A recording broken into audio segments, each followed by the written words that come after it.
যদি আমার কান্নার পাল্লা ভারী হয় নিশ্চিত আল্লাহ পাক আমার জান্নাত দেবে।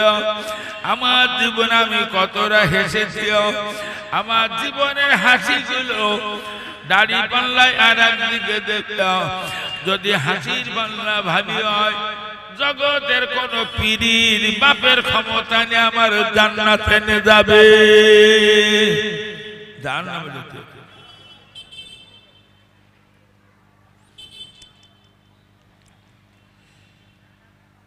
বসে যান, আপনার লাভ। কোরআন পাকে আল্লাহ জানিয়েছেন ওমা খালাকুল জিন্না ওয়াল ইনসা ইল্লা লিয়াবুদুন, জিনের মানব দুটো জাতির আমি তৈরি করেছি আমার ইবাদত উপাসনার জন্য। জীবনে কে কত ইবাদত করেছেন, কিয়ামতের দিন ইবাদতগুলো আল্লাহ দাড়ি পাল্লায় ওজন করে দেখবেন। যদি ইবাদতের পাল্লা ভারী হয় নিশ্চিত আল্লাহ পাক জান্নাত দেবেন। আল্লাহ কোরআনে বুঝিয়েছেন ইন্নাল মুবাজ্জিরিনা কানু ইখওয়ানা শায়াতিন, নিশ্চয়ই যারা অনার্থক সময় নষ্ট করে আল্লাহ বললেন এরা হলো শয়তানের ভাই। যারা বেকার সময় নষ্ট পার করছে আল্লাহ বুঝিয়েছেন এরা হলো শয়তানের ভাই। জীবনে কত ইবাদতে সময় গেছে, ইবাদতগুলো আল্লাহ দাড়ি পাল্লায় ওজন করে দেবে। ইবাদতের পাল্লা যদি ভারী হয় নিশ্চিত আল্লাহ পাক জান্নাত দেবে। না না না, যদি আমার বেকার সময় নষ্টের পাল্লা ভারী হয় জগতের কোন আলেমের বাপের ক্ষমতা নেই আমার জান্নাতে নিয়ে যাবে। বসেন, আপনার লাভ হবে। বহু জমি জায়গা কিনেছি, গাড়ি বাড়ি অনেক কিছু করি বল, কিন্তু আপনি জানেন আমি যেদিন মরে যাব সেদিন আর আমি হুজুর থাকবো না, লাশ হয়ে যাব। লাশ সবাই ব্যস্ত হবে কখন এই লাশ দাফন হবে, দাফন হলেই বেঁচে যাবে। তারপরে এক সপ্তাহ হতে দেবে না, ছেলেরা মেয়েরা জামাইরা শুধু টাকা ভাগ করবে, জমি ভাগ করবে, ঘর বাড়ি ভাগ করবে। জামাইরা খোঁজ নেবে গাড়িরা বিক্রি হয়ে, কেন বলেন গাড়ি বিক্রির টাকা নেবে তাই। কিন্তু আমার জীবনে আমি জানি নামাজ রোজা দান সাদকা জিকির আজগার করেছি, এর কোন ভাগ কেউ পাবে না। বসিরহাটের আল্লামা ফতে আমিনিয়া লিখেছেন একবার কলেমা পড়লে 4000 নেকি আমলনামা লেখা হয়। ও ছেলেরা মেয়েরা, আমি একবার কলেমা পড়লাম আমার আমলনামা 4000 নেকি লেখা হবে। আমার বাপের আর মার কবরে ফেরেশতারা 4000 করে নেকি পৌঁছে দেবে। তাহলে এখানে বসতে ইচ্ছা হয়? কত ফেরেশতারা বসে, ফেরেশতাদের মজলিসে বসে মধু, আর একজন ফেরেশতারা ফটো তোলে। রাস্তায় যারা ঘুরতো তোমারও ফটো তুলতে বলো। ও ছেলে মেয়েরা, আল্লাহকে ভয় করুন, মনে রাখবেন বর্তমান জামানায় চারিদিকে পিরি পিরি অন্ধকার, বহুত পীর বেরিয়ে। পীর কথার সার অর্থ সম্পূর্ণ শরিয়াত দিয়ে ঢাকা, তার নাম কি? অনেকটা কিতাব পড়লে পীর হওয়া যায় তা, অনেকটা আমল করলে পীর হওয়া যায় তা। পীর কথার অর্থ হলো সম্পূর্ণ শরিয়াত দিয়ে ঢাকা। জগৎ বিখ্যাত পীর হযরত পীর জুন্নুন মিশরে দাঁড়িয়ে পীর জুন্নুন মিশিয়া তিনি বেরিয়েছেন একটা পীরের খোঁজে। কোনে একটা পীর পাবে তাই খুঁজতে বেরিয়ে। কোন মানুষের সঙ্গে কথা বলে না, একা একা রাস্তা হেঁটে আচমকা সুন্দর চেহারাটা যুবক ছেলে পীর জুন্নুনকে ডেকে বলছেন, ওগো জুন্নুন, তুমি আল্লাহর ওলির সন্ধানে বার হলে কোথায় পাবে পীর, কোথায় পাবে আল্লাহর ওলি? চলে যাও, ওই যে পাহাড়টা দেখতে পাও, ওই পাহাড়ের ধারে দিয়ে দেখো একজন মানুষ পড়ে আছে, একটা পাতার কাঁটা, ওই কাঁটা ঘায়ে পোকা বিজ বিজ করছে। আমার ধারণা লোকটা আল্লাহর ওলি হবে। পীর জন্য ছুটে ছুটে চলে গেছে পাহাড়ের ধারে দিয়ে দেখো, না না না, ওই পাহাড়ের ধারে দিয়ে দেখো একটা মানুষ পড়ে আছে, একটা পাতার কাঁটা, ওই কাঁটা খায় পোকা বিজ বিজ করে। ও মুসলমানের বাচ্চারা, না না না, পীর জন্য চিন্তায় পড়ে গেল, আমি আল্লাহর ওলির সন্ধানে বার হলাম, এটা তো কেউ জানে না, আমি তো কাউকে বলি নাই। ওই যুবকটা কিভাবে জানলো যুবককে একজন আধ্যাত্মিক আল্লাহর ওলি হবে? এই চিন্তায় তিনি বেরিয়ে পড়েছেন। সেই যুবকটার খোঁজে অনেকটা রাস্তা দৌড়া দৌড়ি করে যুবকটাকে খুঁজে পেলে, ঘুরে ঘুরে ঘুরে ঘুরে আবার ওই পাহাড়ের ধারে লক্ষ্য করে দেখো আমার ভাই জানে, লক্ষ্য করে দেখো হযরত পীর জুন্নুন মিশরিয়া বলছেন, তখনও দেখছিলাম ওই লোকটা একই কথা বলে চলেছে, এই আমার নফস, আমার সঙ্গে তুমি যতক্ষণ একমত না হবে আমি তোমার কষ্ট দিতে থাকবো, আর কোনো কথা বলে না। পীর জুন্নুন বলেন, ওই লোকটা হঠাৎ চোখ দুটো খুলে আমার দিকে তাকিয়ে বলছে, ওগো জুন্নুন, ওগো জুন্নুন, শোনো না, তুমি আল্লাহর ওলির সন্ধানে বার হলে আমি 30টা বছর আল্লাহর ইবাদতে ছিলাম, 30 বছর ঘুমাইলে একটানা 30 বছর আল্লাহর ইবাদতে ছিলাম।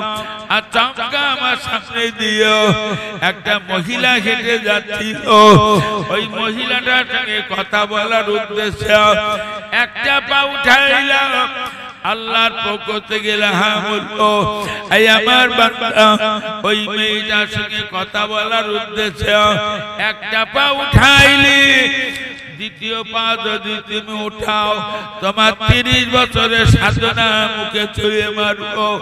ও জন্য আল্লাহর পক্ষ থেকে কঠিন ইলহাম শুনতে পেলাম, আমি আমার পাকে একটা ধাক্কা দিয়ে সামলে নিলাম, আমি আমার পাকে ধাক্কা দিয়ে সামলে নিলাম, আমি একটা ধারলা ছুরি জোগাড় করলাম, আমার পাটাকে কেটে ফেললাম, কেন আগালিতে এই মেয়েটার সাথে কথা বলার জন্য।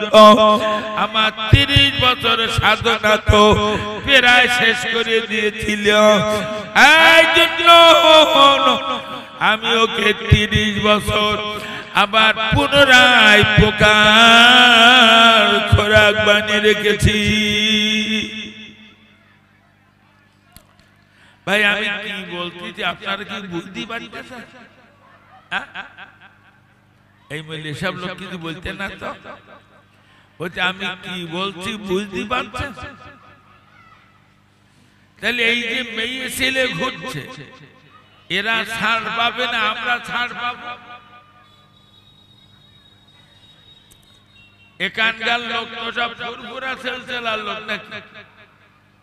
কথা বলেন নাকি?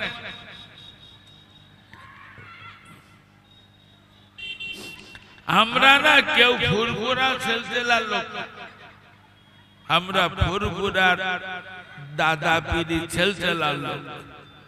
ফুরফুরার দাদা পীর উনি জামানার মুজাদ্দিদ, জামানার বড় আলেম। ফুরফুরা শরীফে শুয়ে আছে, তাই ফুরফুরা সেলসেলা বলি। আসলে আমরা ফুরফুরা সেলসেলার লোক না, আমরা দাদা পীর সেলসেলার লোক। মুজাদ্দিদ জামান দাদা পীর কেবলা রাহমাতুল্লাহ আলাইহি তিনি তার ওসিয়াতনামায় লিখেছেন, আল্লামা রুহুল আমিন তিনি তার দাদা পীর জীবনীতে লিখেছেন যে পুরুষ মানুষটা চারটে মহিলার পর্দা না রাখে এই পুরুষ মানুষটা কিয়ামতের দিন হিসাব আনতে জান্নাতে যাবে না, দাউস হয়ে জাহান্নামে যাবে। বেহেশতের দরজায় বড় করে লেখা আছে আর দাউস লা ইয়াদখুলুল জান্নাত, দাউস হিসাব আনতে জান্নাতে যাবে না। যত মহিলা ঘুরছে এদের বাপগুলো ভাইগুলো এদের স্বামীগুলো সব কিন্তু জাহান্নামে যাবে।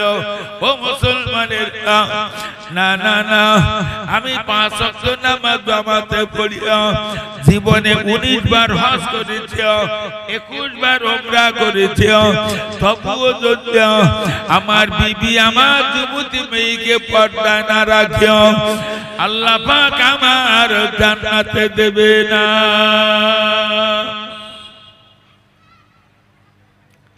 চারটে মহিলার দায়িত্ব একটা পুরুষ। 1 নম্বর মা, 2 নম্বর স্বামী, এই 1 নম্বর মা, 2 নম্বর বিবি, 3 নম্বর সায়না মেয়ে, 4 নম্বর সায়না বউ।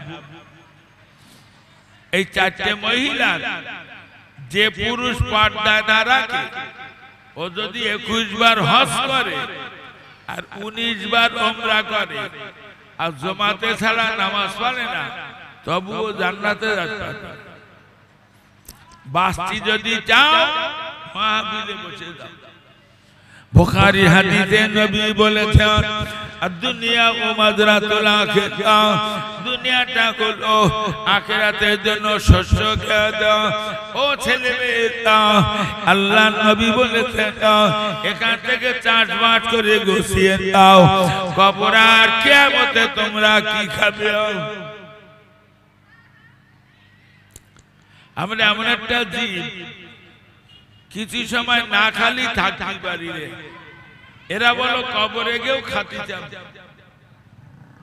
মহান আল্লাহ কোরআনে জানিয়েছেন ওয়ালা তাহসাবান্নাল্লাযিনা কুতিলু ফি সাবিলিল্লাহি আমওয়াতান বাল ইনদা রাব্বিহিম ইরযাকুন। আল্লাহ বুঝালেন যারা আমার রাস্তায় জীবনগুলো শেষ করেছে মুসলমান তোমরা দিন মরে বলো না, বরং তোরা জীবিত, ওরা কবরে বসে বসে আমার জান্নাতের খানা খায়। সময় যাচ্ছে বলো।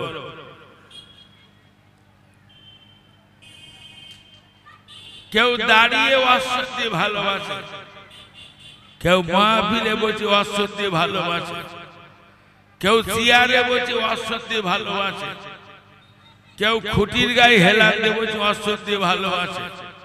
আবার 2-1 আছে মেয়ে লোকের পিঠি পিঠ লাগিয়ে অশ্বত্তি ভালোবাসে।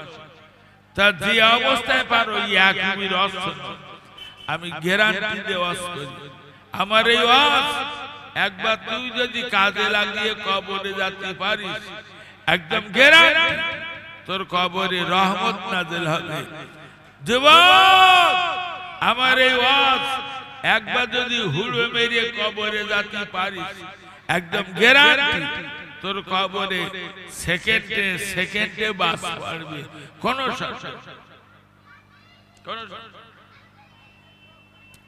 এসে বসে মধু তোমার লাভ, শয়তানের পেছন পেছন আর ঘুরো না। একটু মহাব্বতের সঙ্গে দরুদ শরীফ আল্লাহুম্মা সাল্লি আলা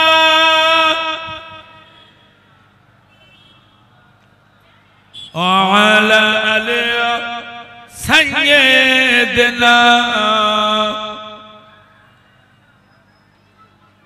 ये तेरी मीराद कहीं तो लब कलाम तक पहुँचा और मेरी मुराद है कि मैं तेरे कदम तक पहुँचा।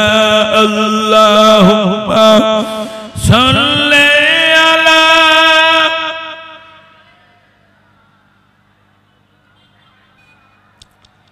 वअला आले सय्यदना।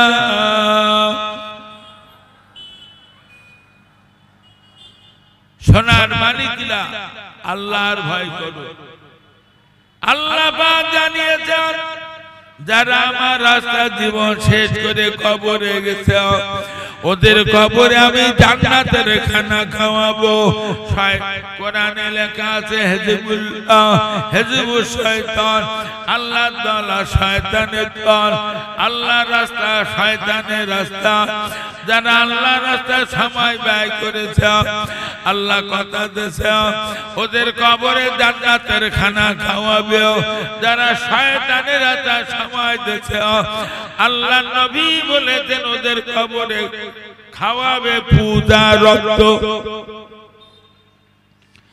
মানচির গায়ে ফোড়া হয় না, পূজা রক্ত তৈরি হয়, পূজা রক্ত খাওয়া। তিরমিজি শরীফের হাদিসে লেখা আছে শাহী দরবারে একটা বড় সাগর আছে, সাগরটার নাম হলো গাছসা। ওই সাগরে জমা রাখা আছে পূজার রক্ত, পূজা রক্ত খায়। আবু দাউদ নাসাই শরীফের হাদিসে লেখা ওয়ান আনাস রাদিয়াল্লাহু তাআলা আনহু قال قال رسول الله صلى الله عليه وسلم لو ان ظالما غسق يارك في الدنيا لم تنهل الله النبي জান এক বালতি পূজা রক্ত যদি পৃথিবী জমিনে ফেলে দেওয়া হয় গোটা পৃথিবী জমিটা দুর্গন্ধ হয়ে যাবে। এই নারী এই পুরুষ ওই নোংরা জিনিস তোর কবরে খাওয়াবি। কি খাওয়া? মরিগে ঠিক করলে হবে। আমার গোখানে খুব বড় লোক একটা মরিগে নামাজ রোজা করত। এখন তার ছেলেরা বলতে বাপ তো সেভাবে নামাজ রোজা করিনি, এটা বড় মতন হুজুর এনে জানাজা পড়ে নেওয়া হোক। তোর একটা বড় হুজুর এনেছে ফোন করে, হুজুর জানাজা পড়ে মোনাজাত করতে চলে গেছে। আর সেই গ্রামের ভেতর দিয়ে আমি একদিন যাচ্ছি, আর ছোকরা ছোকরা দুটো তিনটে মাওলানা আমার বেড দিয়েছে। বলতে হুজুর দাঁড়ান দিন, আছে কি অমুক লোক মরে গিয়ে শুনেছেন তাই না? তুই অমুক হুজুর এলো জানাজা পড়ে মোনাজাত করতে 500 টাকা নোক 50টা খাস খাস করে গুনে নিয়ে বেরিয়ে গিয়ে হবে। ও ভাই ঘুমাচ্ছেন নাকি? একটু হ্যাঁ হুনা বলবেন না?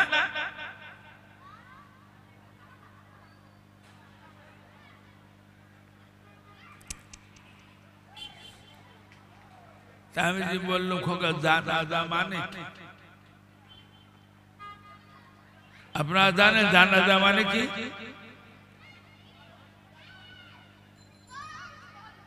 জানাজা মানে এখন জানাজা 4 তাকবীরের মাঝখানে 3টে দোয়া পড়ে জানাজা পড়া হয়।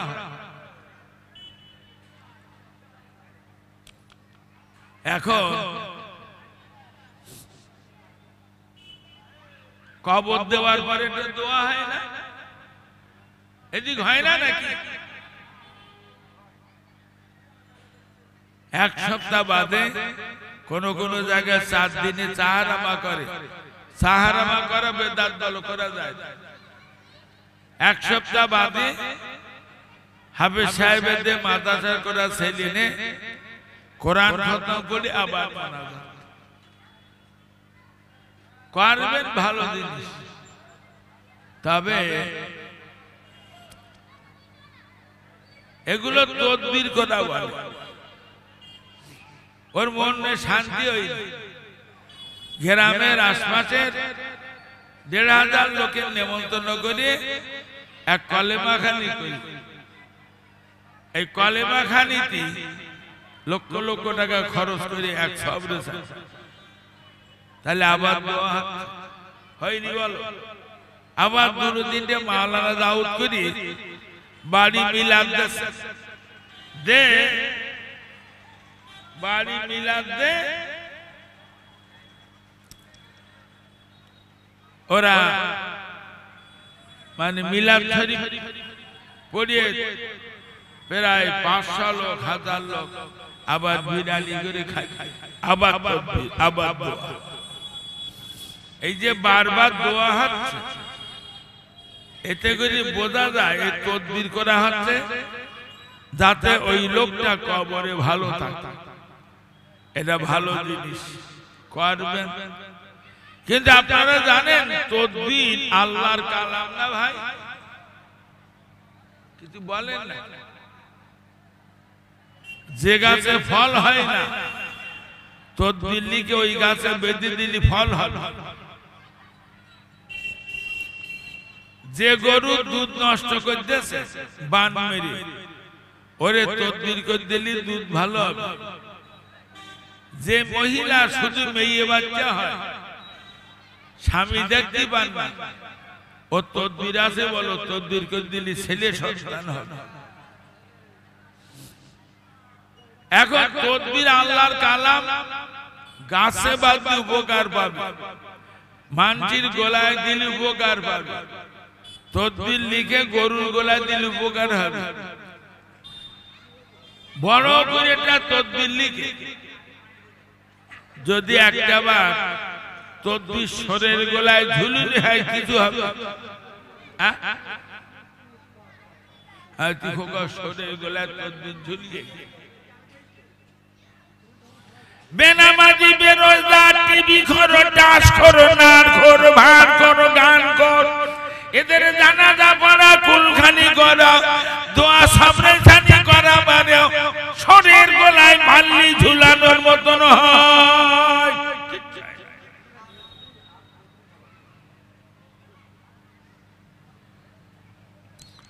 ওয়াজ আগে করতো, ও ২৯ টাকার মুরগির যা ওয়াজ, এখন ওয়াজ করি, এখন করি ও ২৯ টাকার মুরগির যা, কি বলিস বলে আওয়াজ করি, ওয়াজ আর করি। এখন ওয়াজ করলি ছেলেরা গাড়ি আটকে দেবে। কলকাতায় ডানলপ একটা জলসা দাও, একদম ডানলপ, খুব চিন্তা ভাবনা করে গেছি।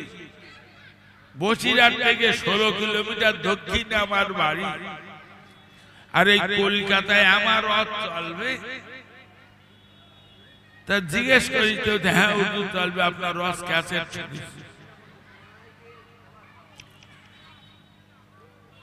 শ্রোতা বইছে ভাই ৩-৪০০,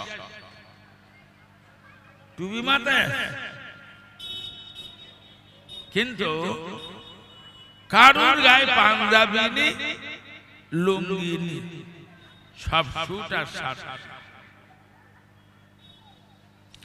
আমি বলে ফেলেছি, দাদা হুজুর, মেজু হুজুর, বসিয়ার হুজুর, এদের কেতাব অনুযায়ী শুট আর শার্ট জায়েজ পোশাক না, পোশাকটা জায়েজ। এখন জলসা থেকে একজন ঠেলি উঠেছে, উঠে বলতে, হুজুর আপনি তো আপনার মতন বলতেছেন, তা ওই পোশাক পরে সব জায়গায় যাওয়া যায়? না, সেটাও ঠিক, সব জায়গায় যাওয়া যায়। তা তুমি কনে যাও না? আমি বিএলআর অফিসার, আলেম আসমানের নিচে জমিনের উপরে যত অফিস আছে, বিএলআর অফিসের মতন জঘন্য অফিস আর নেই। আপনি এটা রেকর্ড করতে যাবেন, সমাজ ধরে হাঁটাবে, করে দেবে, পেছন দিয়ে ৫,০০০ টাকা দেবেন, রেকর্ড হবে। ওর নাম কি অফিস? চিনিলে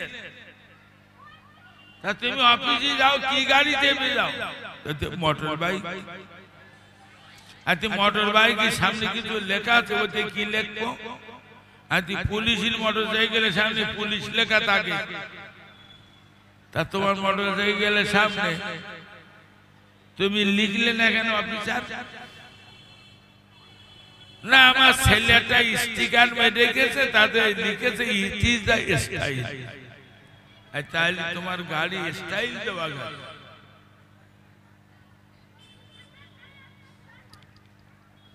আমার এই গাড়িটার সামনে দেখো লেখা আছে government of West Bengal on duty বলছে আপনি এটা লিখলেন আজকে মাথায় ছোট ছোট চুল তাই আমি কোন অফিসে যাই জানিস সিপিএম এর পার্টি অফিসে যাই টিএমসি এর পার্টি অফিসে যাই কংগ্রেসের পার্টি অফিসে যাই থানায় যাই কোর্টে যাই শুধু অস্করি নেই অনেক কাজ আছে সারা পশ্চিম বাংলায় যত সরকারি কাজই আছে আমি রাজ্য কমিটির এক সদস্য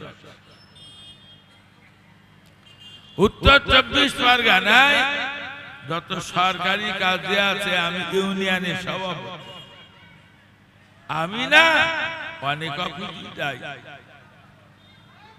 তুই তো বিএলআর অফিসে যাস আমি এসডি অফিসে বিডি অফিসে সিআই অফিসে যাই আমি রাইটারে যাই কোনো অসুবিধা নেই তো এই পোশাক পরিয়ে যাই হাদিস শরীফে বলেছে মান তাসাব্বাহা বিকওমিন ফাহুয়া মিনহুম যারা তাদের অনুসরণ করে চলবে তার সঙ্গে তার হাতর নাতর হবে ও মুসলমানের বাচ্চারা বড় জামা টুপি দাঁড়িয়ে যারা মারা যাবে হাদিস অনুযায়ী তার হাতর হবে ফুরফুরার পীর বচিরার পীরের সঙ্গে যারা ধুতি পাঞ্জাবি পরে পরে মারা যাবে হাদিস অনুযায়ী তার হাতর হবে কিয়ামতের দিন জ্যোতি বাবুর সঙ্গে বুদ্ধ বাবুর সঙ্গে বড় জামা না না বড় বড় গোপ বড় বড় দাঁড়িয়ে বড় বড় চুল মনেরটা পাগলিয়া ওই পোশাকে যদি তোর মরণ হয় ভারতের প্রধানমন্ত্রী মনমোহন সিং এর সঙ্গে তোর হাত ধরাবে ও যুবকেরা স্যুট আর শার্ট পরে যদি তোর মরণ হয় হাদিস অনুযায়ী তোর হাসর ফুরফুরার পীরের সঙ্গে হবে তোর হাসর হবে ডব্লু বুশির সঙ্গে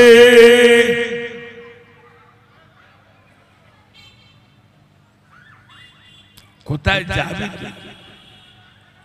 বড় জামা টুপি দাঁড়িয়ে সব জায়গায় যাওয়ার নয় ছেলে মেয়েরা মনে রাখতো এই বড় জামা টুপি দাঁড়িয়ে শুধু বেশ্যাখানা যাওয়া যায় না আমি এই পোশাকটা পরি যদি বেশ্যাখানায় যাই বেশ্যারা বলবে চাচা রাস্তা ভুল হচ্ছে ওদিকে ঘুরে যাও কিন্তু আমি দাঁড়িয়ে যে সুটকাট পরলো সিগারেট টানতে টানতে যদি একবারও বেশ্যাখানার সামনে যায় একজন ডান হাত ধরে টানাটানি করবে আর একটা বাম হাত ধরে টানাটানি করবে আর একটা বেশ্যা পিছন দিক দিয়ে জামার কলার ধরে হিড় হিড় করে তোর ঘরে মরণের যত সেবা করবে বড় জামা টুপি দাড়ি নিয়ে সব জায়গায় যাওয়া যায় শুধু মদের দোকানের সামনে দাঁড়ানো যায় এই পোশাকটা পরে মদের দোকানের সামনে যদি আমি দাঁড়িয়ে যাই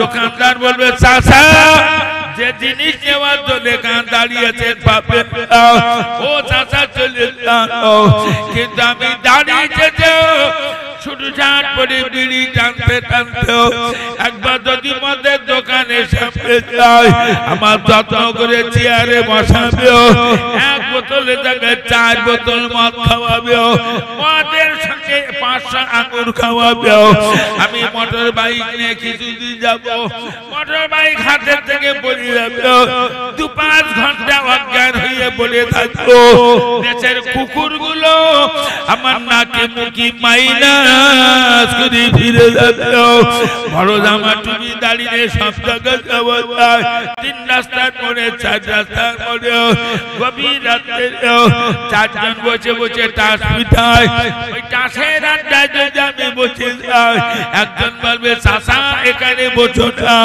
আর একজন বলবে বাবু তুমি যদি এখানে বসো গ্রামের মানুষ যদি দেখতে পায় আমাদের 4টের হেঁটো পিটন পিটিয়ে দেবে কিন্তু আমি দাঁড়িয়ে সুঠাট করে বিড়ি টানতে টানতে টাসের আড্ডা ধার দিয়ে যায় একজন বলবে ভাই অনেক সময় বসে আছি মাথা কোমর আর বাসে তুমি একটু আমার খেলা খেলে দাও তোমার বিড়িটা দাও 2 টান টেনে একটু মাইনাস করে আছি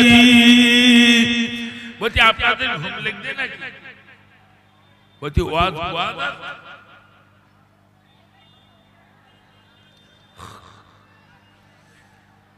तमाम पृथ्वी जुड़े मुसलमानरा मार खाচ্ছে तमाम पृथ्वी जुड़े मुसलमानरा मार खाচ্ছে तमाम ছেলেরা মেয়েরা আর হলিও না আমেরিকায় কি গজব শুরু হয়েছে শোনো 100 তালা 150 তালা বিল্ডিং গুলো আপনা আপনি চলছে প্রচুর ক্ষতি হয়েছে আমেরিকায় সে ক্ষতির কোনো সীমা নেই ও সারা দুনিয়ায় দাদাগিরি করত আল্লাহ ধ্বংস করে দিয়েছে তুই তো সার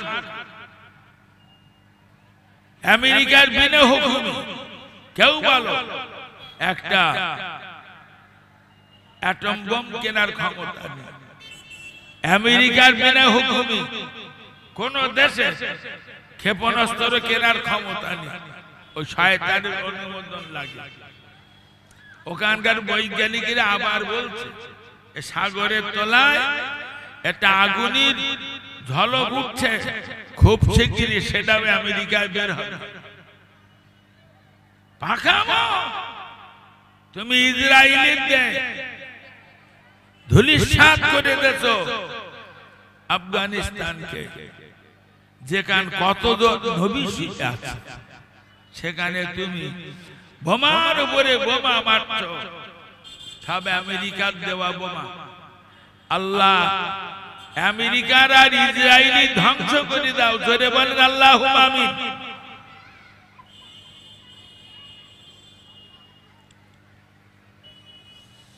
এর মোহাব্বতের সঙ্গে কলেমা জিকির লা ইলাহা ইল্লাল্লাহ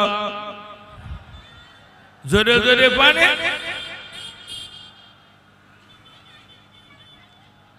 লা ইলাহা ইল্লাল্লাহ মুহাম্মাদুর রাসূলুল্লাহ এই কলেমার ঝান্ডা বন্ধু উড়াবো ফের বিশ্বময় এই কলেমার মুজাহিদের জয় অভিমান কে ঠেকায় পড়ো কেটে পড় নিমাদ চলছে চল জিহাদ জীবন দিব জীবন নিব ভরসা মোদের এক আল্লাহ একটু জোরে জোরে বাবা লা ইলাহা ইল্লাল্লাহ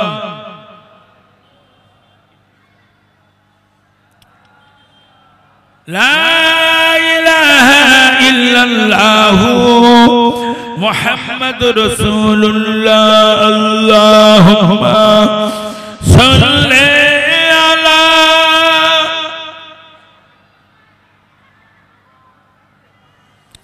وعلى آله سيدنا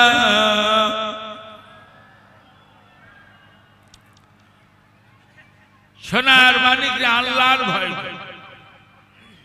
মানুষের ভয় করে লাভ নেই কোরআনে আল্লাহ কথা দিয়েছেন ওয়াকানা হাক্কান আলাইনা নাসরুল মুমিনিন আল্লাহ বুঝালেন মুমিনি সাহায্য করা আমার জন্য জরুরি হক তামাম পৃথিবীর মুসলমানরা লাঞ্ছিত অপমানিত অবহেলিত খ্যাত ভারতবর্ষের মাটিতে বহু মসজিদ মাদ্রাসা ভাঙা হয়েছে আগামীতে আরো বহু মসজিদ মাদ্রাসা ভাঙবে ও ছেলে মেয়েরা যদি ভারতবর্ষের 50 কোটি মুসলমান বাস করে 50 কোটি মুসলমান যদি দাঁড়িয়ে রাখতো 50 কোটি মুসলমান যদি মাথা টুপি দিত 50 কোটি মুসলমান যদি নামাজি হয়ে যেত 50 কোটি মুসলমান সব যদি আল্লাহ ভীরু হয়ে যেত তারা বলে ভারতে মুসলমানদের থাকা হবে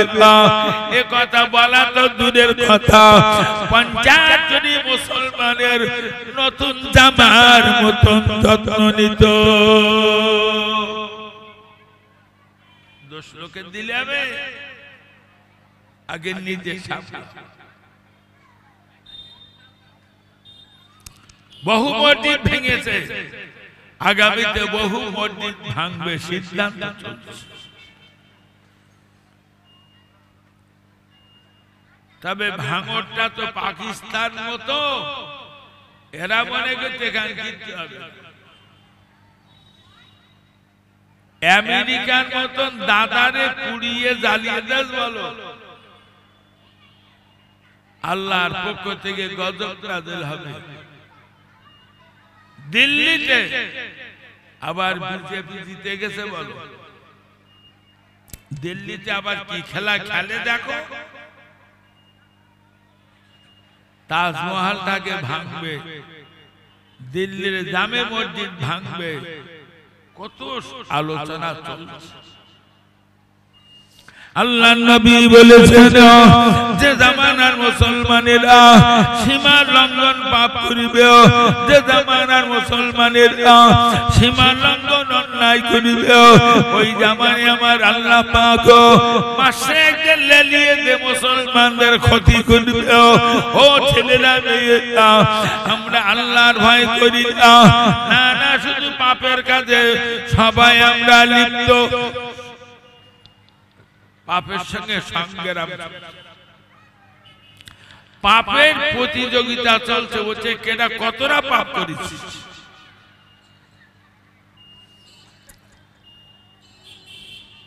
কিন্তু উপায় রাসূল পাক সাল্লাল্লাহু আলাইহি ওয়াসাল্লাম যখন মক্কা শরীফে ছিলেন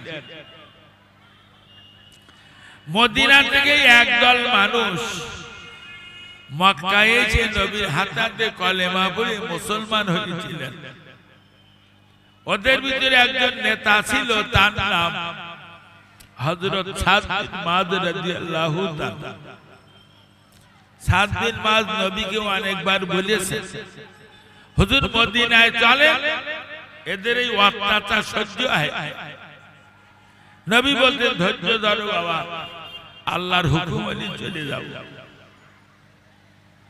আল্লাহর হুকুম হয়ে গেছে রাসূলুল্লাহ মদিনা শরীফে চলে গেছেন যাওয়ার সময় আবু বকরকে সঙ্গে নিয়ে গেছেন ও মুসলমানেরা মদিনা শরীফে যাওয়ার পর নবীর জন্য আলাদা ঘর আবু বকরের জন্য আলাদা ঘর বানিয়ে গেছে নামাজের জন্য আলাদা ঘর নবী মক্কা ছেড়ে মদিনা যাওয়ার পর মক্কার বহু সাহাবী মক্কা ছেড়ে মদিনা চলে গেছে আমার নবী সাদ বিন মুআয ডেকে বললেন বাবা কি করা যাবে সাদ বিন মুআয বলি ইয়া রাসূলুল্লাহ আপনার কোনো চিন্তা নয় মক্কা থেকে যেটা ভাইরা মক্কা ঘরবাড়ি ছেড়ে মদিনা চলে এসেছে হুজুর আমাদের অর্ধেকটা জমি ঘরবাড়ি ওদেরকে দিয়ে দেব সুবহানাল্লাহ বলবেন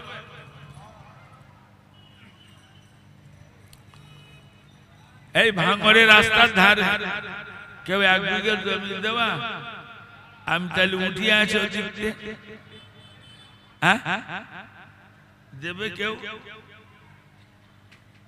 বলেন হুজুর কি হুজুরের মধ্যে আবার মাথা খারাপ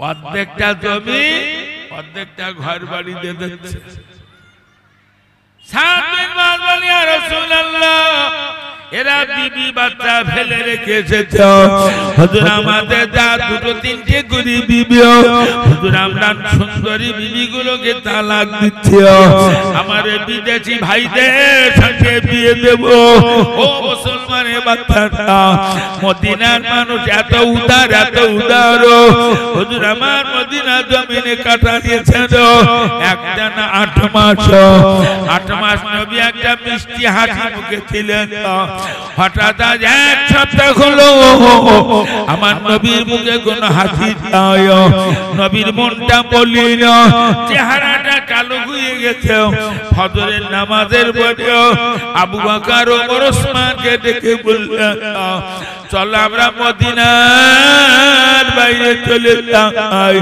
সাদ বিন মাস দূর থেকে শুনতে পেয়ে বললেন ইয়া রাসূলুল্লাহ ইয়া হাবিবাল্লাহ মদিনার মানুষ কি ত্রুটি করেছে বলুন ওগো নবী না না না কি ভুল হয়েছে নবী বললেন তোমাদের কোনো ত্রুটি নয় বাবা তবে একটা কথা শোনো আমার কাছে বারবার খবর আসছে মক্কা থেকে হাজার হাজার কাফেররা এই মদিনায় আসছে আমাদের মাথা কাটার জন্য ব্যস্ত বাবা এই জন্য আমি বলছি আল্লাহর নবী বললেন ওগো আমার সাহাবীরা আবু বকর ওমরকে বলছি চলো আমরা মদিনার বাইরে চলে যাই আমাদের জন্য মদিনার নিরাহ মানুষগুলো কেন মার খাবে সাত দিন মাস বলি ইয়া রাসূলুল্লাহ আর বলবেন না হুজুর আপনি আর বলবেন না তামাম মদিনার নারী পুরুষের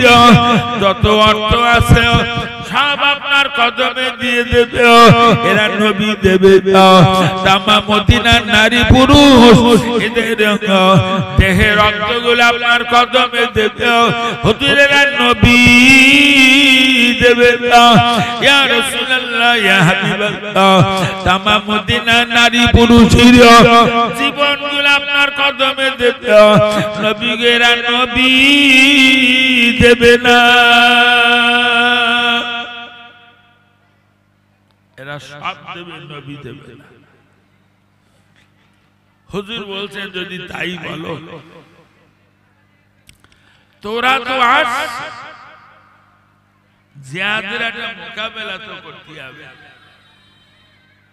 জিয়াদের সরঞ্জাম কিনতে হবে টাকা পয়সা নিয়ে যে যেরাম পেরিয়েছে টাকা পয়সা জিনিসপত্র নিয়ে এসেছে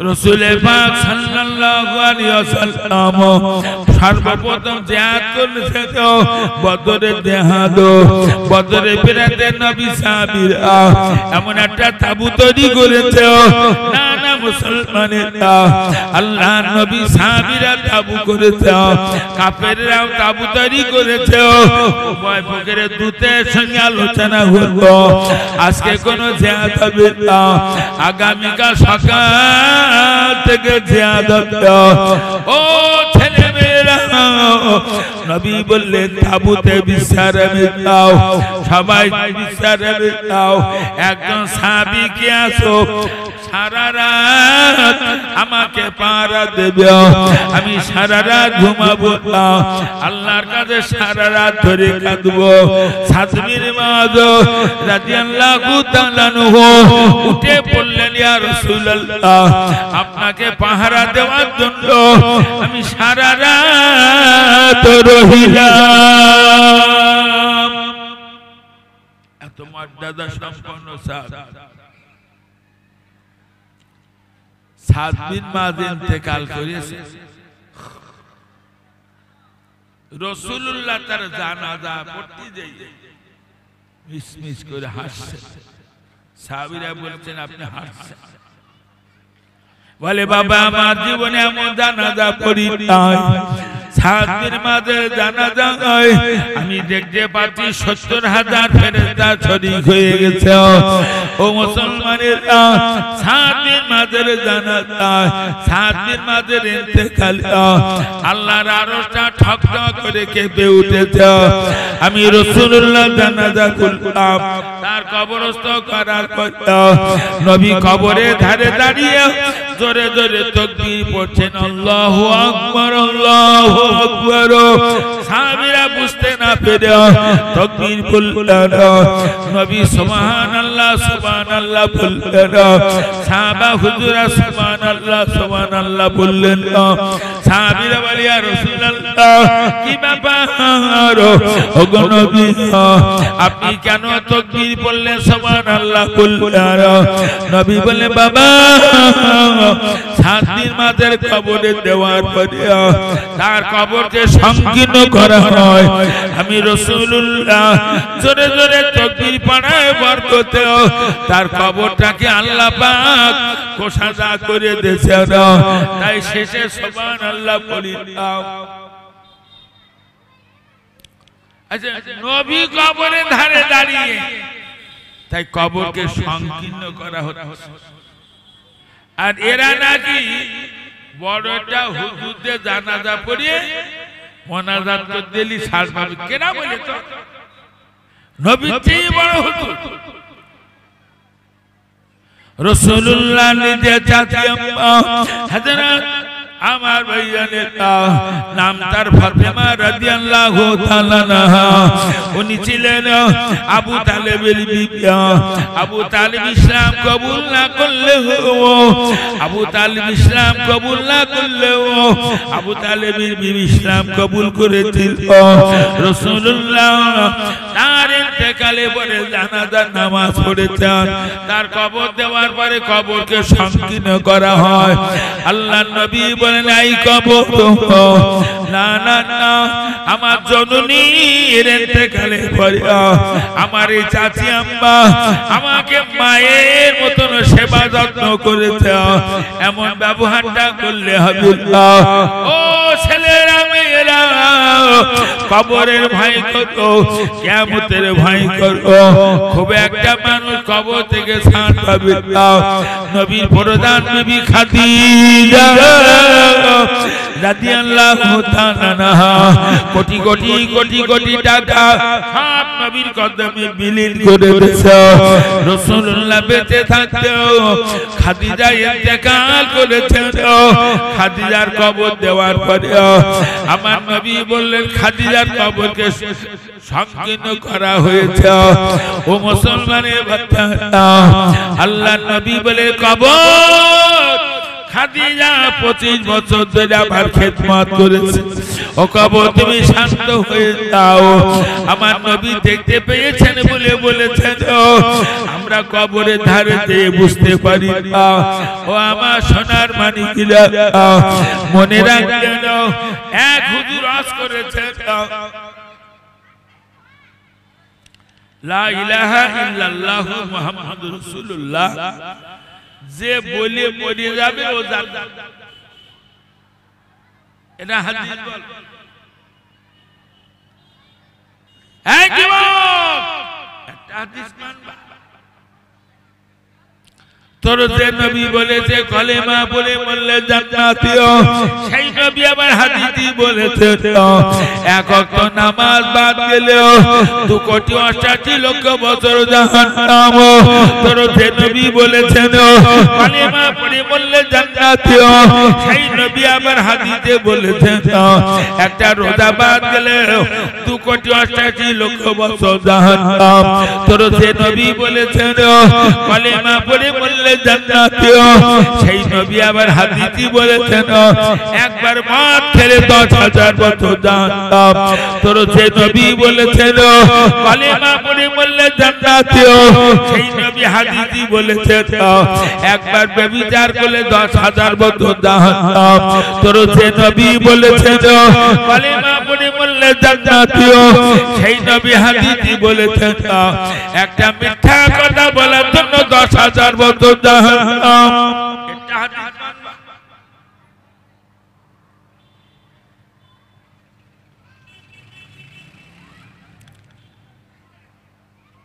এখন সমাজে যেভাবে ছেলে মেয়েরা চলছে এরা মরিয়ে গেলে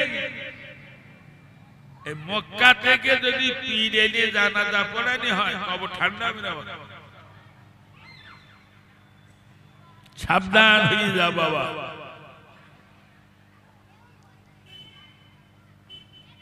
এত পরিমাণ মানুষের ভিতরে খোদার ভয়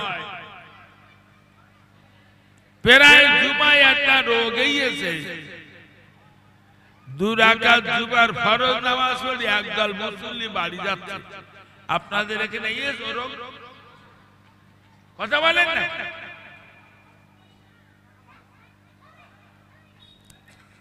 আমার এক মসজিদ কমিটি থেকে ফোন করেছে হুজুর আমাদের মসজিদে একটা জুমা পড়বেন আমি কেন বলে একটা কাজ আছে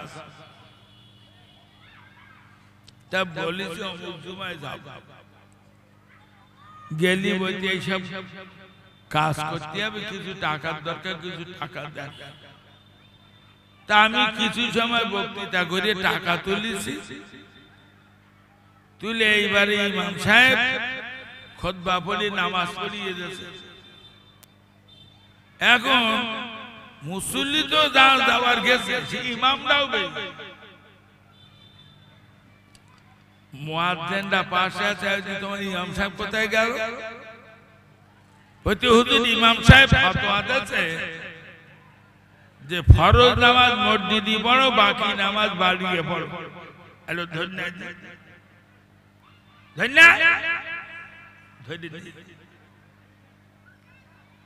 আজ খোকা তুমি এইরকম ফতোয়া দিয়েছো তো হুজুর হাদিসে আছে আচ্ছা নবী হাদিস কখন বললো তুমি কি জানো না জানিস না তো বললি কেন নবী সাহাবীরা ছিল আল্লাহ পাগল আর নবী পাগল কি পাগল ছিল আর এ জামানার মানুষ দুটো পাগল একটা টাকার পাগল আর একটা মেয়ে লোক পাগল কথা বুঝতে পারেননি নাকি তুই এর কাছে ও হাদিস বলেছিস কেন নবী সাহাবীরা মোটে মসজিদে বাড়ি যাবে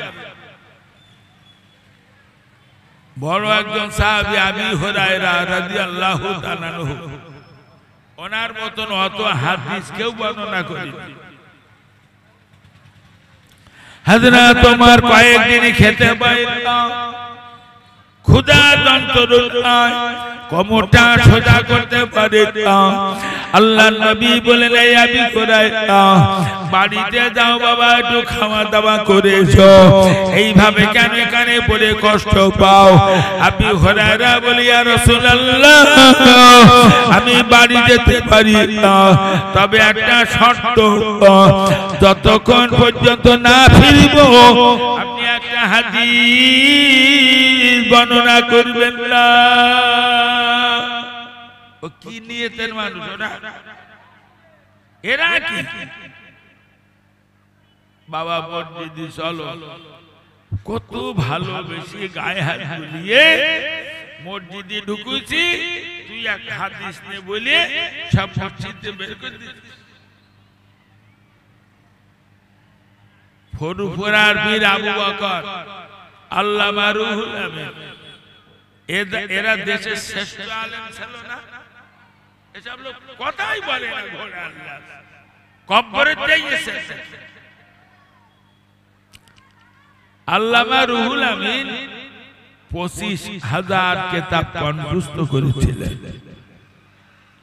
तमाम দেশে যত শাইখুল হাদিস মুফতি মুহাদ্দিস বেরিয়ে জিজ্ঞেস করে দেখবেন দিন যে হুজুর আপনি 25,000 কিতাবের নাম জানেন পড়তে হবে নাম বলতে পারবেন আল্লামা রুহুল আমিন কোটা কিতাব মুখস্থ করে বলল 25,000 কলকাতা আজাদ কলেজে স্বনামধন্য প্রফেসর ডক্টর মুস্তাফা আব্দুল কাইয়ুম সাহেব তিনি লিখেছেন আল্লামা রুহুল আমিন যে কিতাব একবার পড়তেন সারা জীবন কণ্ঠস্থ থাকতো তিনি লিখেছেন আল্লামা রুহুল আমিন 25,000 কিতাব কণ্ঠস্থ করেছিলেন। ফুরফুরার পীর আবু বকর দাদা পীর কেবলাটা ছোট আলেম ছিল না, কথা বলে না। দাদা পীর কত বড় আলেম আমি বুঝতে পারবো না, কারণ তার বিশাল এক জীবন ইতিহাস লিখেছে আল্লামা রুহুল আমিন। তাতে লিখেছে ফুরফুরার পীর আবু বকর কলকাতা থেকে সমস্ত হাদিস তাফসীর ফিকহ উসুলের কিতাব পড়া শেষ করে উনি বিয়ে করেন।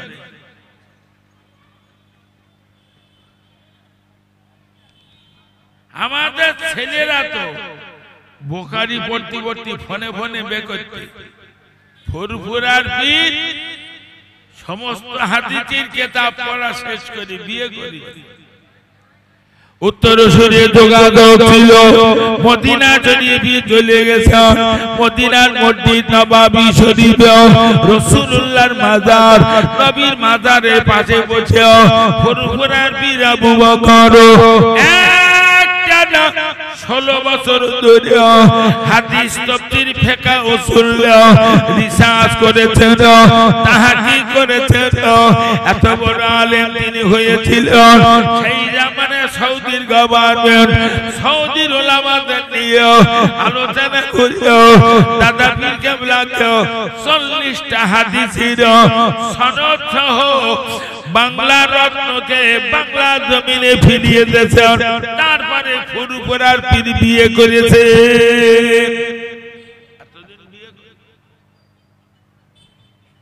কোন হুজুর বুখারী পাস করে টাইটেল পাস করে বিয়ে না করে 20 বছর ধরে শুধু কিতাবের উপরে সাধনা করেছে? কোন?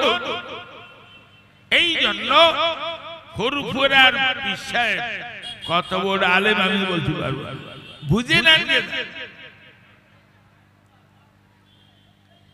ফুরফুরার পীর আবু বকর জামানার মুজাদ্দিদ আল্লামা রুহুল আমিন তার জীবন ইতিহাসে লিখেছেন, আমি যখন কোনো কিতাব লিখতাম ওই কিতাবটা লিখে আমি আমার পীরের হাতে দিয়ে দিতাম।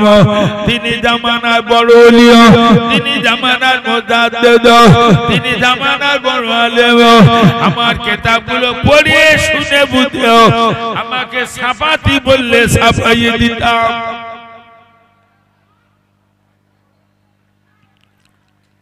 তাই বসিরহাট হুজুরের কিতাব যদি কেউ দাদা হুজুরের কিতাব বলে ভুল হবে?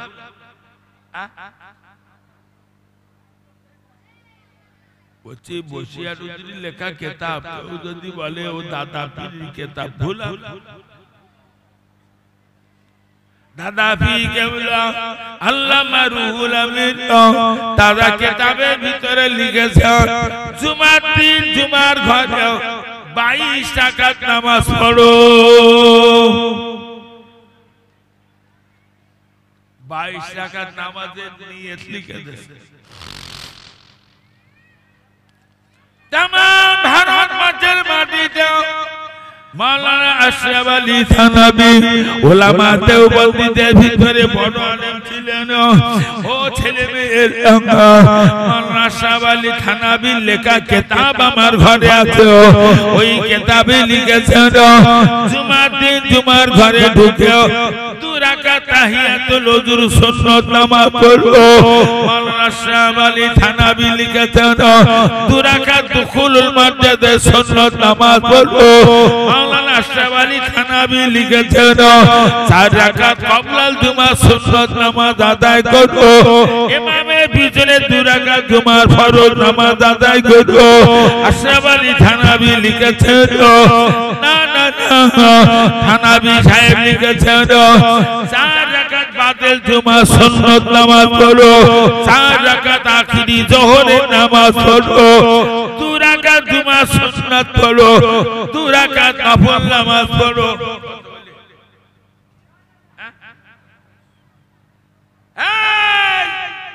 তুই কোন দলে? তুমি কি থানভীর চেয়ে বসিব? তো মাশরাফ আলী থানভী 1000 কিতাব লিখেছেন, বহুত বড়। সারা ভারতে দেওবন্দির ভিতরে যত আলেম আছে থানভী বড় আলেম। তিনি লিখেছেন জুমার দিন জুমার ঘরে 22 রাকাত নামাজ পড়ো। ফুরফুরার পীর আবু বকর, আল্লামা রুহুল আমিন এরা কিতাবে লিখেছে জুমার দিন 22 রাকাত নামাজ পড়ো। তুই 2 রাকাত নামাজ পড়ে বাড়ি যাচ্ছি, বাকি নামাজ তোর কোন 14 পুরুষ পড়িয়ে দেব।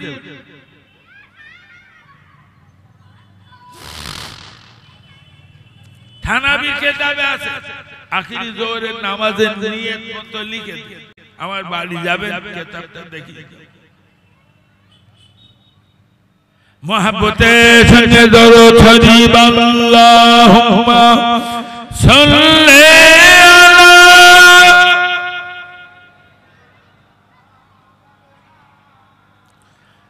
আলা আলি সাইয়্যিদিনা।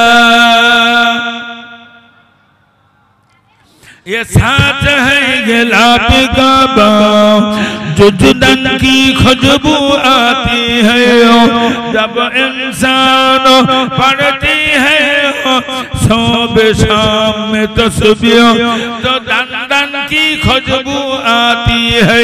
अल्लाहुम्मा सल्ली अला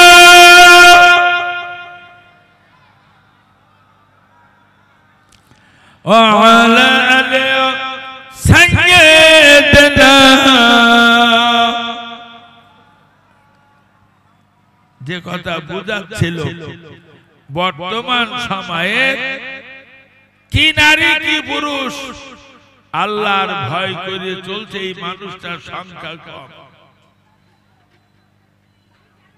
এখনো বলো গজব দেখনি মধু, ফোনে দেখো আমেরিকায় গজব হয়েছে, হুঁশিয়ার হয়ে যাবা।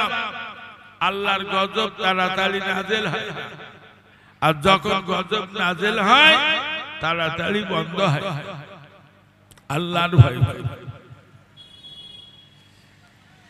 আল্লাহ বলেছেন যারা আমার রাস্তায় জীবনগুলো শেষ করেছে তোমরা ওদের মারা বলো না, বরং তোরা জীবিত, ওরা কবরে বসে আমার জান্নাতের খানা খায়।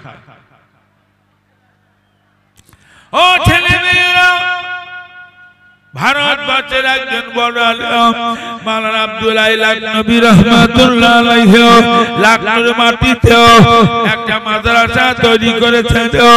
যে মাদ্রাসায় 8000 বাচ্চা পড়ে। লাখনৌ আব্দুল্লাহ লাখনবী যে বিশাল মাদ্রাসা বানিয়েছেন, কয়েকশো বিঘে জমির উপরে ওই মাদ্রাসা আব্দুল্লাহ লাখনবীর মাদ্রাসায় 8000 বাচ্চা পড়ে। 8000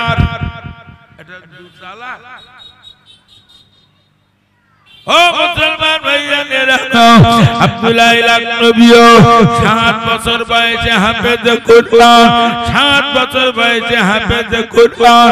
একটা ছেলে মাওলানা পড়তে গেল একটা না 10 বছর পড়তে হয়। উনি 10 বছর ধরে মাওলানা পড়েছেন। সমস্ত হাদিস তফসির ফিকহ উসুলের কিতাব পড়া শেষ করেছেন। হুজুরি বয়স আছে 17 বছর। না না না, পৃথিবীর মাটিতে ও মুসলমানেরা, পৃথিবীর মাটিতে অনেকগুলো তরিকা আছে। ফুলপুরা শরীফের হযরত মাওলানা সৈয়দ নিয়ামত হুজুর রাহমাতুল্লাহ আলাইহি উনি একটা তাসাউফের কিতাব লিখেছেন। তাতে উনি বুঝিয়েছেন, বিরাট একটা পাণ্ডিত্যের পরিচয় দিয়েছেন। তামাম পৃথিবীর জমিনে 314টা তরিকা চলল। 314টা তরিকার নাম, 314টা তরিকা কোন কোন জায়গায় চলে সব পরিচয় দিয়েছেন। বহুত বড় আলেম, উনি ফুরফুরা টাইটেল মাদ্রাসায় 42 বছর ধরে বুখারী শরীফ পড়িয়েছেন। উনি লিখেছেন পৃথিবীর মাটিতে 4টে তরিকা শ্রেষ্ঠতম তরিকা, কাদরিয়া, চিশতিয়া, চিশতিয়া নকশবন্দিয়া মুজাদ্দিদিয়া হযরত মাওলানা আব্দুল্লাহ লাখনবী রাহমাতুল্লাহ আলাইহি না না না 4 বছরে 4টে তরিকা শেষ করেছেন হুজুরি বয়স 21 বছর 21 বছর বয়সে উনি কলম ধরেছেন 21 বছর বয়সে কিতাব লেখা শুরু করেছেন 12 বছরের ভিতরে কয়েকশো কিতাব লিখেছেন বিশাল মাদ্রাসা তৈরি করে আল্লাহর ওলি 33 বছর বয়সে ইন্তেকাল করেছে ও কি জীবন লোকের মেয়ের সঙ্গে পাখা মারা না জীবনে 4 দোকানে বসে 10 মিনিট বসে পাখা মারার সময় পাইনি এর নাম এরা তো কবরে গিয়ে জান্নাতের খানা পাও না এখান থেকে 40 বছর আগে ফুরফুরা শরীফের মির্জা হুজুর পীর কেবলা বছিরা হুজুরের মাজারে এসেছেন 15ই ফাল্গুন ছেলে সব বছিরা হুজুরের বাড়ি ছেলে সব 13 14 15 ফাল্গুন আপনাদের সব দাওয়াত দিতে যাবে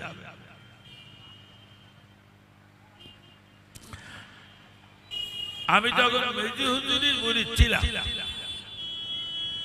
মেজি হুজুর এসেছেন মেজি হুজুর একটা আদর্শ ছিল উনি না বেশি ওয়াজ করতেন এসা গভীর রাতে ওয়াজ করতে চাইতেন না এসা নামাজের পর আল্লামা হুজুরের মাথা দিয়া রাত করে উনি ওয়াজে উঠে বললেন বাবারা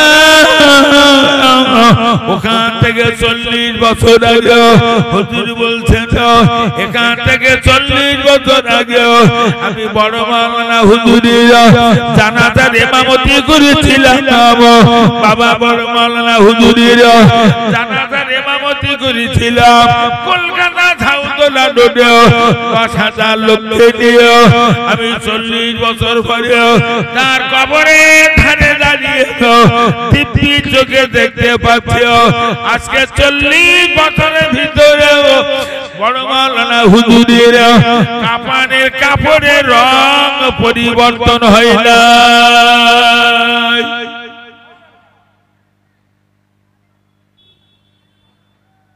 কি জীবন তৈরি করে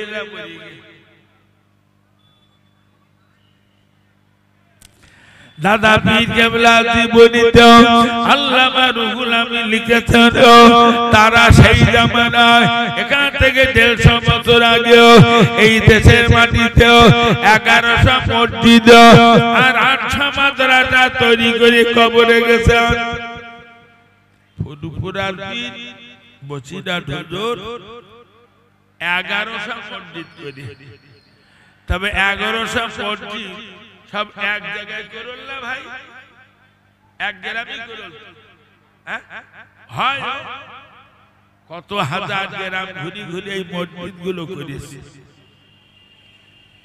উদ্দেশ্য ছিল কি দেশের প্রত্যেকটা মানুষ নামাজি হোক গ্রামে প্রতিটি মানুষ নামাজি হোক কি শোনাচ্ছেন নিয়ত 8টা মাদ্রাসা তৈরি করেছে কি নিয়ত ছিল যে ঘরে ঘরে আলেম হাফেজ তৈরি হোক দেশে শিরক বিদআত দূর হবে দাদা হুজুর বসিয়ার হুজুরের দ্বারা দেশে যত শিরক বিদআত দূর হয়ে কারুর দ্বারা এতটা হয়নি তাই তারা চেষ্টা করেছিল সমাজে অনেক করে মাদ্রাসা তৈরি করে যায় তাহলে আলেম হাফেজ হলে সমাজে আর শিরক বিদআত হবে না হাদিসে আছে মান তাসাব্বাহা বিকাউমিন ফাহুয়া মিনহুম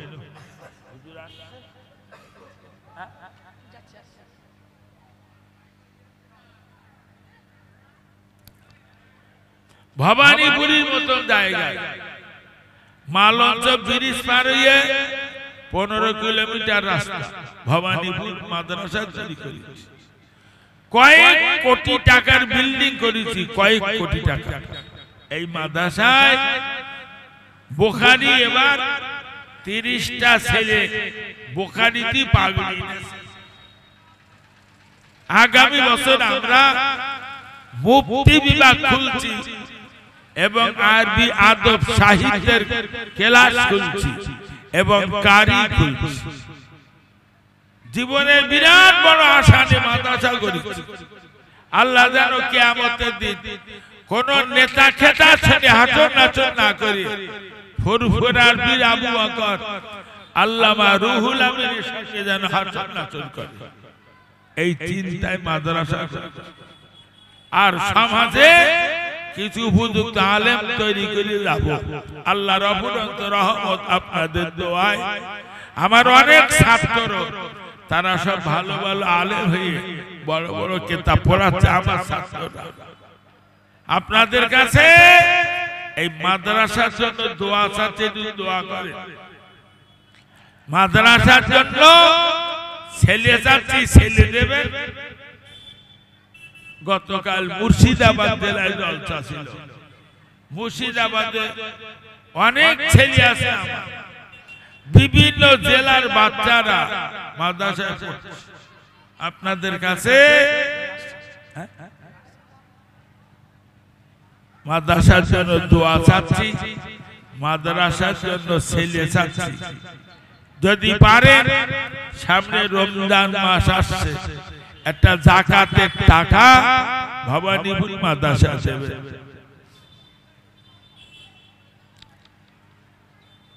এই ফারুক, এখানে কিছু ক্যালেন্ডার দাও।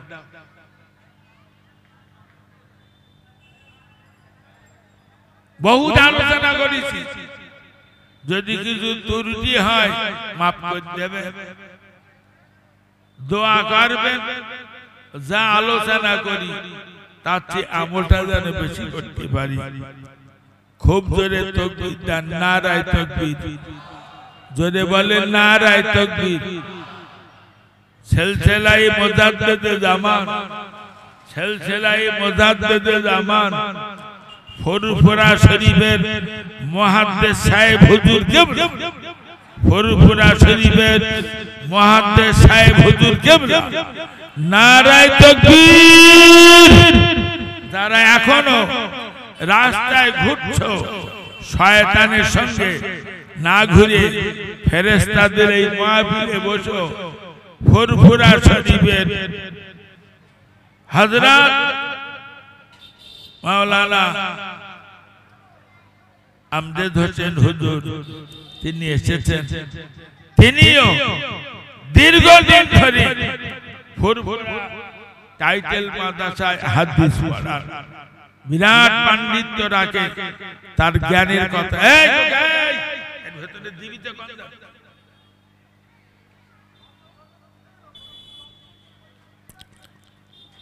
দোয়া করবেন। পারলে মাদ্রাসায় দুটো ছেলে দেবেন, পারলে মাদ্রাসায় যাকাতের একটা অংশ পাঠাবেন। আমার জন্য দোয়া করবেন। আমা আলাইনা ইল্লাল বালাগ। আসসালামু আলাইকুম। খুব জোরে তাকবীর পড়েন। নারা